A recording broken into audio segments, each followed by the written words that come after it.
Hello friends, आज का हमारा टॉपिक है भूकंप। देखिए, मैंने आपको पिछली वीडियो में बताया था कि पृथ्वी में पहले पृथ्वी रेड हॉट थी, फिर जियोड बना, फिर पेंथालासा, फिर पेंजिया, फिर गोंडवाना, फिर अंगारा।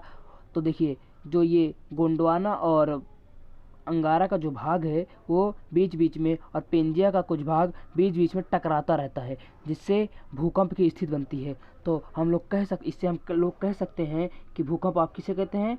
तो पृथ्वी पृथ्वी पर पर्य में उत्पन्न होने वाले कंपनों को हम लोग क्या कहते हैं, भूकंप कहते हैं।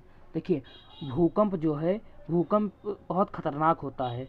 भूकंप जो है, आज तक हमारे देश मतलब पूरे विश्व में 9.5 तीव्रता का भूकंप अधिकतम माना गया है। कहाँ पर? वोल्विडिया में। कहाँ है ये? वोल्विडिया में मापा गया है। कब? 22 मई 1950 को वोल्विडिया में मापा गया है। ठीक है, आइए और हम लोग जान लेते हैं। भूकंप तरंगे 3 प्रकार की होती हैं। एक है हमारे सामने पी तरंगे। देखिए, इनका जो वेग होता है, इनका वेग बहुत ज़्यादा होता है, लेकिन ये खतरनाक नहीं होती हैं। इनका वेग 6 मीटर पर सेकंड होता है। ठीक है, ये खतरनाक नहीं होती हैं। ठीक है, और इन्हें प्राथमिक तरंगे भी कहते हैं। कौन सी तरंगे?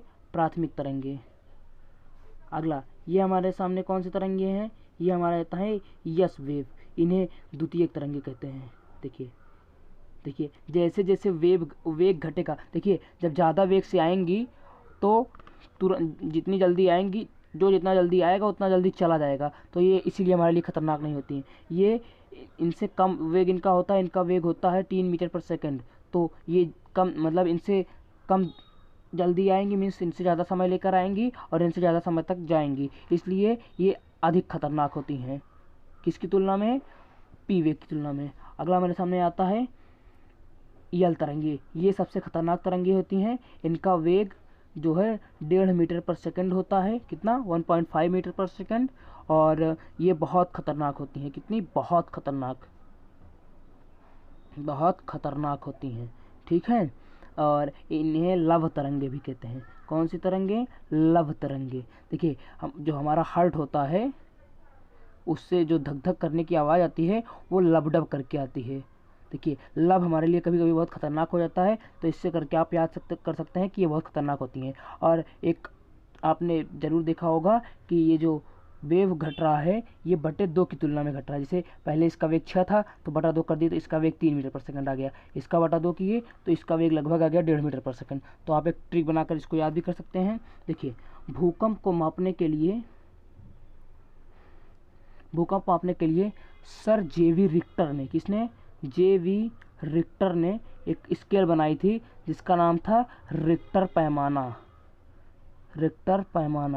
देखिए, रिक्टर पैमाना में 1 से लेकर 9 तक के पॉइंट होते हैं। ठीक है, 7 तक के जब पॉइंट भूकंप तीव्रता होती है, वो हमारे लिए खतरनाक नहीं होती है। लेकिन जब 7 से अधिक हो जाती हैं, तो ये हमारे लिए खतरनाक हो जाती हैं।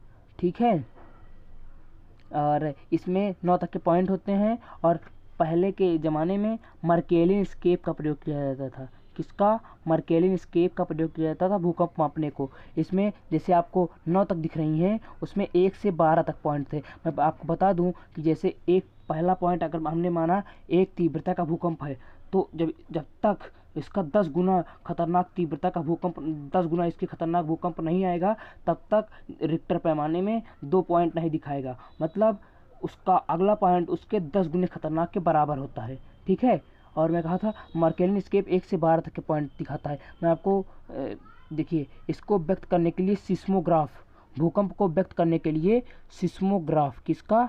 सिस्मोग्राफ का इस्तेमाल किया जाता है। मैं आपको चित्र दिखाता हूँ सिस्मोग्राफ कैसे काम करता है। देखिए, मान लीजिए ये देखिए, वो .1, .2, .3, .4, .5, .6, .7, .8, .9, मतलब 9 तक के पॉइंट होते हैं।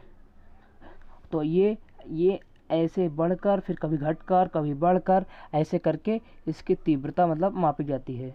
ठीक है, तो ये थे भूकंप के बारे में कुछ इंटरेस्टिंग फैक्ट्स, और इससे बहुत से क्वेश्चन आ चुके हैं, आप लोग प्रीवियस ईयर क्वेश्चन देख भी सकते हैं। तो मिलते हैं नेक्स्ट वीडियो में जिसमें हम ज्वालामुखी के बारे में बात करेंगे।